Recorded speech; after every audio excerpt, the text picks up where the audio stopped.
Hey everybody, Dr. Snellgrove here, just recording a quick video on Flannery O'Connor's A Good Man is Hard to Find. One of my favorite short stories from one of my favorite authors. I know this will come as a great shock. The syllabus is largely, who do I like? Who would I like to talk about with my students? And I like this short story for a lot of different reasons and on a lot of different levels. For instance, there's a lot of this that I consider personally pretty relatable, right? Like it's a very Southern story from a very Southern writer. We have our characters, this really eclectic weirdo family, and they live in Atlanta. And they decide they're going to make a nice family road trip down to sunny Florida, and everything kind of goes off the rails. So there's a lot to me as someone that was born and raised in lower Alabama. A lot of this, despite this story coming out, math is hard, like 70 years ago, 69 years ago. No, actually it is 70 technically, 1953. I need to update my brain what year we're in. But yeah, I was going to say it feels very relatable. The idea of this weird family road trip, the idea, the dysfunctional family, the kids are bickering. Grandma alternates between being a busybody and being like, I don't know, they're caricatures in some ways, but very, very relatable. Not broad parodies, if you call them parodies at all. But what I also like, and this kind of speaks to my unique sensibilities, this is almost like a philosophical question wrapped up in an interesting story.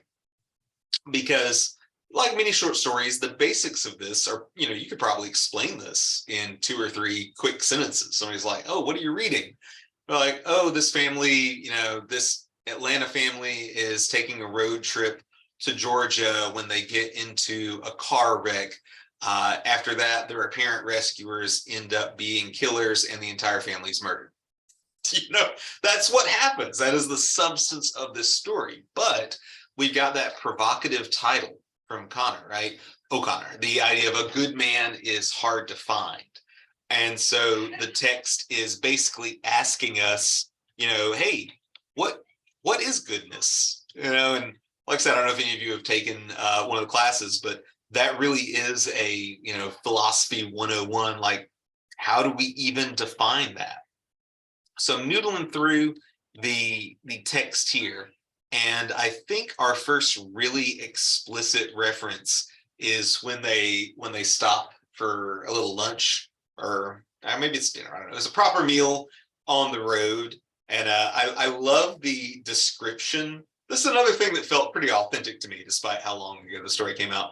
The billboards for like weird businesses, weird billboards for weird businesses, like the all capitals. I'm pointing like you're looking at it with me. Try Red Sammy's famous barbecue. None like famous Red Sammy's. Red Sam, the fat boy with the happy laugh. That's going to be my new email signature, I think. All this. And even just traveling from here to see my family in Lower Alabama, like just a little 2-hour drive, you see some weird billboards out there. But anyways, she's talking to the grandmother, was our protagonist. She's talking to the protagonist of the business, and it's kind of like a diner combo gas station thing. He also randomly has a monkey there. I don't know. It's a weird story. And he's kind of making conversation, and he and the grandmother are doing what old people always do when they get together. Like, things used to be so good and they're so bad now. And so the guy tells her the story about, like, 2 fellers come in here last week driving a Chrysler. It was an old beat up car, but it was a good one. And these boys looked all right to me. Said they worked at the mill, and I let them fellers charge the gas they bought. Now, why did I do that? I don't know. I was trying to go along with the phonetic accent. I think I sounded a bit like Wayne from Letterkenny there. But he says, why did I do that? And Grandma says, because you're a good man.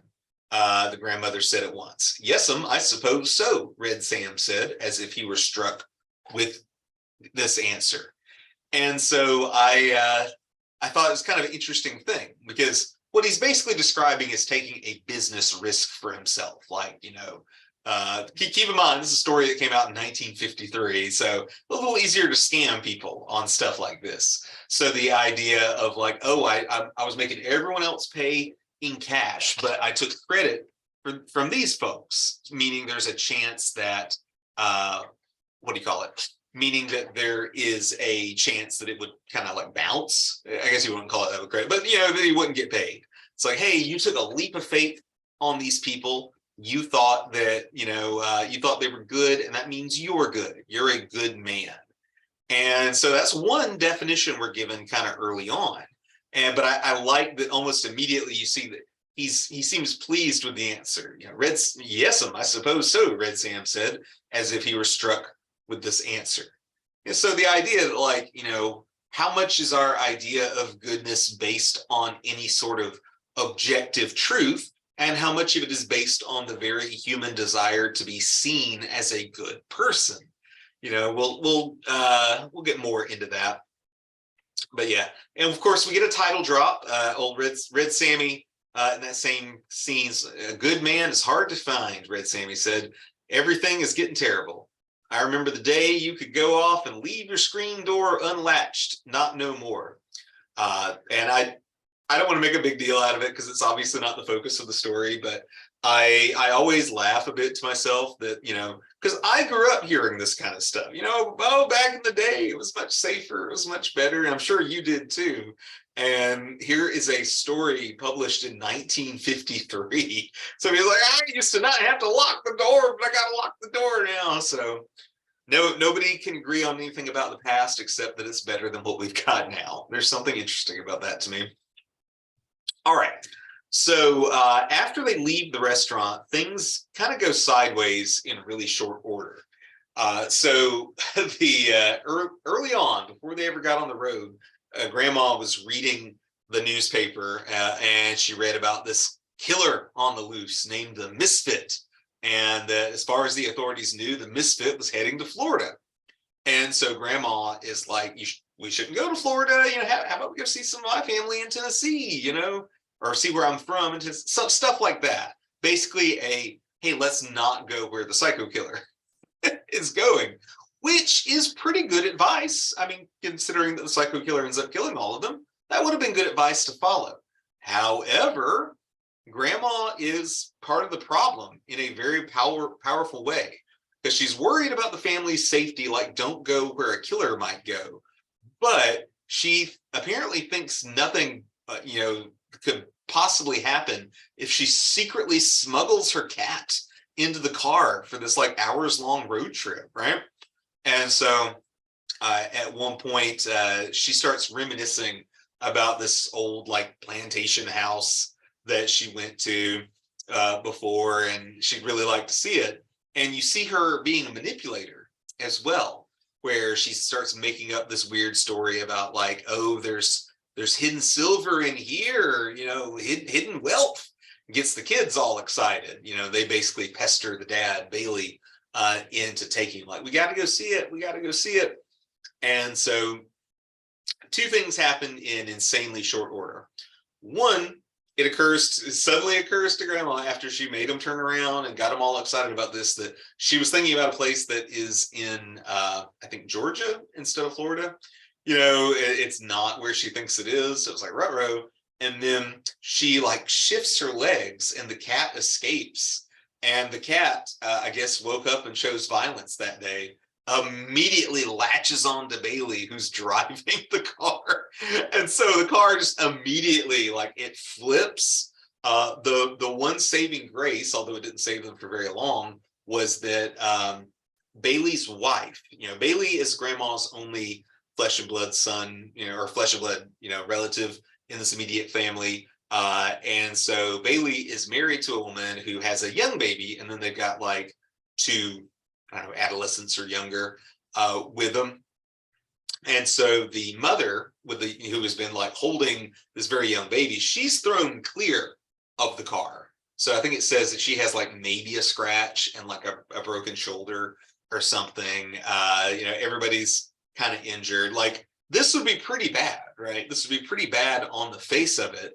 And then it's like, oh, hey, some people are coming. Maybe they'll help us. Oh shit, it's the Misfit and his crew. Is it really a crew if you just got two people? I think we just call them his shooters, but the parlance of the online youths. But yeah, it's like who shows up but the misfit, and then Grandma really steps in it. So like we we only have his word for it, I guess. Maybe he was lying for whatever reason, but like the misfit shows up. Nobody has named him as the misfit yet. Nobody has recognized him right away, and he seems interested in like actually fixing their car and actually getting the family, on their way. And so they're talking, and Grandma keeps staring at him. Remember, Grandma was the only one that was paying close attention to that newspaper that morning. So all of a sudden, the grandmother shrieked. She scrambled to her feet and stood staring. "You're the misfit," she said. "I recognized you at once." "Yes'm," the man said, smiling slightly, as if he were pleased in spite of himself to be known. "But it would have been better for all of you, lady, if you hadn't recognized me." So it's like if we take him at face value, this is the pivot point. This is where it goes from we're going to fix the car, get you on the way, to, well, we can't leave any witnesses now, can we?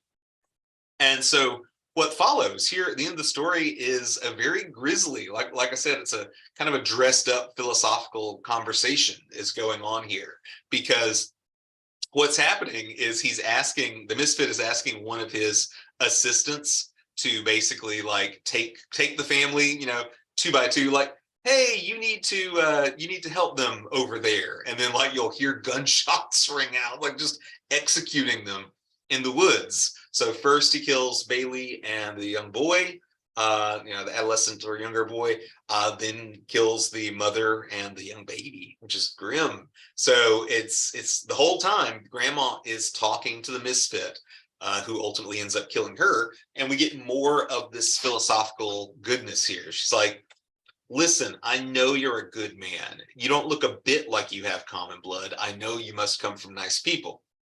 A little problematic, Grandma. Apparently being good depends on, your bloodline, whether you come from good people or not. And this is also consistent with Grandma being like weirdly racist. I guess in the early 1950s story, that maybe it wasn't considered weirdly racist, but she is racist. Dropping the N word earlier, talking about like a random black person they see. So we've gone from you're a good person if you see the goodness in others, to you're a good person if you have the right genes, the right bloodline, or whatever. And then she starts, trying to talk to him. It's like, you shouldn't call yourself a misfit. I know you're a good man at heart. And like here after he gets, after he orders the first round of executions, Grandma's still like, "I just know you're a good man. You're not a bit common." And the misfit, despite being a criminal, despite being a violent, kind of good old boy, really, but judging from his dialogue, he gets very philosophical about this as well. He's saying, "I ain't a good man, but I ain't the worst in the world neither." And he talks about how his dad told him that, "Daddy said it's some that can live their whole life without asking about it, and it's others have to know why it is. And this boy is one of the ladders. He's going to be into everything." So this is sort of they don't name it like this. This really wasn't part of their vernacular when the story was written, but this is kind of like a nature versus nurture question. Grandma seemed to be arguing for nature earlier. You must be a good man because you've got, good family somehow. I know this. And now he seems to be arguing nurture. It's like something about the way that he's born. Well, I mean, maybe it's a nature one too. Just the idea, oh, he's not like his siblings. He's going to be into everything. So it's like, is whether or not you're a good man, is that based on like the moment you're born? Is there any opportunity to change that? And we get a really extreme version of that, because it's like apparently fate versus free will is something that the misfit is really obsessed with. So he's like, "Jesus shown everything off balance. It was the same case with him as with me, except he hadn't committed any crime, and they could prove I had committed one. They had the papers on me. Of course," he said, "they never shown me my papers. That's why I sign myself now. And so this is a weird little wrinkle. The misfit claims to not remember why he was imprisoned in the first place before he escaped, which is pretty wild. And he's kind of obsessed with this idea that like his punishment was so extreme and he can't even remember what he did to quote unquote deserve it. So now he's sitting here like, well, I'm calling myself the misfit. I'm making sure, everyone's keeping track of all my crimes, and then someday I'll receive a punishment of one kind or another, and I can hold it up and see how well they balance. And then, but we get more Jesus stuff that I thought was kind of fascinating. Jesus was the only one that ever raised the dead, the misfit continued, and he shouldn't have done it. He's shown everything off balance. If he did what he said, then it's nothing for you to do but throw away everything and follow him. If he didn't, then it's nothing for you to do but enjoy the few minutes you got left the best way you can, by killing somebody or burning down his house or doing some other meanness to him. No pleasure but meanness. All right, so this is like the nihilist version of Pascal's wager. So I don't know if you guys are familiar with Pascal's wager. This is a old thing. I'm just telling you in the context of the story. This is obviously not me trying to proselytize to you, but the idea, Pascal's wager is like, hey, is God real or not? In his case, I believe the Judeo-Christian God. Anyway, is God real or not? And so what he ultimately concluded was, if God is real, if the Bible is true, yada, yada, then, if I don't believe, if I'm not a believer, if I don't become a Christian, I'm going to burn in hell forever. All right. So what if I try to be a good Christian and turns out none of it's real? His argument is, well, at least you've lived a good life. At least you have lived a positive life. You've helped out others. So basically, for him, it was the mathematics of belief, which is always wild to think about. The idea that, you're safer off, according to Pascal, being a believer, because you're potentially dodging some really nasty eternal consequences, and your worst case scenario is you die a good person if it turns out not to be real.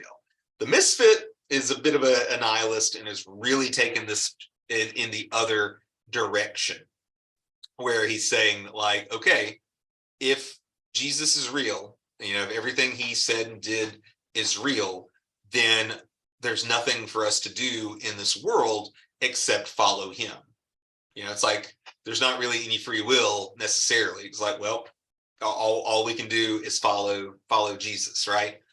But what if it's not? He says, if he didn't, as if he didn't do these things, then it's nothing for you to do but enjoy a few minutes you got left the best way you can. So it's an interesting notion to me, because the misfit seems to be a believer of Jesus, or at least that Jesus was a person. I guess he's willing to entertain that, like, he may or may not have performed XYZ miracles here. But what I found fascinating is, implicitly, he seems to think that morality, like if Jesus is real, morality must come from Jesus. But if Jesus wasn't real, or if he isn't what he was supposed to have, been advertised to be, then, oh, well, you might as well just kill, murder, do whatever you want to. It's like, just be, if our source of morality is not real, or not authentic enough, or whatever, it's like, well, time to just be an amoral monster. And so we get more of this here at the end. And this it's already like most of the family is dead by this point, but he starts thinking about, the misfit starts talking about how he wishes he was there back in like biblical times, watching Jesus raise the dead. And it ain't right I wasn't there, because if I had have been there, I would have known. Listen, lady, he said in a high voice, if I had have been there, I would have known I wouldn't be like I am now. His voice seemed about to crack, and the grandmother's head cleared for an instant. She saw the man's face twisted close to her own, as if he were going to cry, and she murmured, why, you're one of my babies. You're one of my own children. She reached out and touched him on the shoulder. The misfit sprang back as if a snake had bitten him, shot her 3 times through the chest.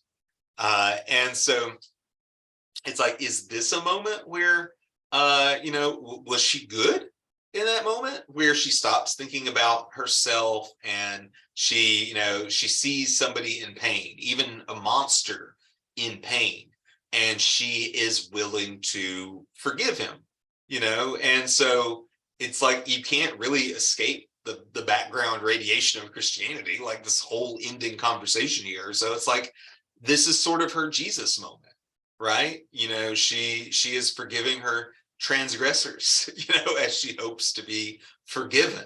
But it just doesn't work out for her because apparently the misfit, who, to be fair, he might present himself as this weird kind of gentleman Southern scholar type guy, but he is a monster and he's twitchy. And so, like earlier, it was like, keep an eye on those kids, they make me nervous. And so apparently all it took was grandma reached out, touched him on the shoulders, like, ah! Like the Danny DeVito always said, anything anyway, I started blasting. And then we get one last thing at the end, where the henchmen are coming back, and one of them's like, she was a talker, wasn't she? Bobby Lee said, sliding down the ditch with a yodel. She would have been a good woman, the misfit said, if it had been somebody there to shoot her every minute of her life. And so I've always been kind of haunted by this. It's like, what does that mean? She did achieve, a sort of Jesus-esque, forgiveness, clarity, transcendent state, whatever you might want to call it, towards the very end, but only when a gun was pointed at her and only after like most of her family was murdered. And so is there something there about like, we have all these dorky little phrases, like, hard times create, good men, shit like that. And so is there something here like goodness is a product of adversity? Goodness is in what we do, how we act, even what we say, when the going gets tough. Or is it something else entirely? Like the misfit gets the final word on, she would have been a good woman, if somebody had been there to shoot her every minute of her life. But it's like, well, he is a murderer and a little bit more than a little bit unhinged. So like, don't know if we can take his word for it, but that's what you're left with. And I guess in a weird way, that's one of the things I like most about this story. The idea of, we know what happened to the family. I guess we don't know what happened to the misfit, but we know what happened to the family, but we still, at the very end, just don't know, a good man is hard to find. What does it mean to be good? Is it taking a chance on others because you believe they are good people? Is it a circumstance of how you're born or how you're raised? Is it about how you overcome, adversity, or some mixture of all of them? I got no idea, but that gives y'all so much to write about. But yeah, I think that's about it for this. As always, if you have any questions, feel free to email me. Feel free to text me at 863-835-2399, and I'll catch y'all later. Bye.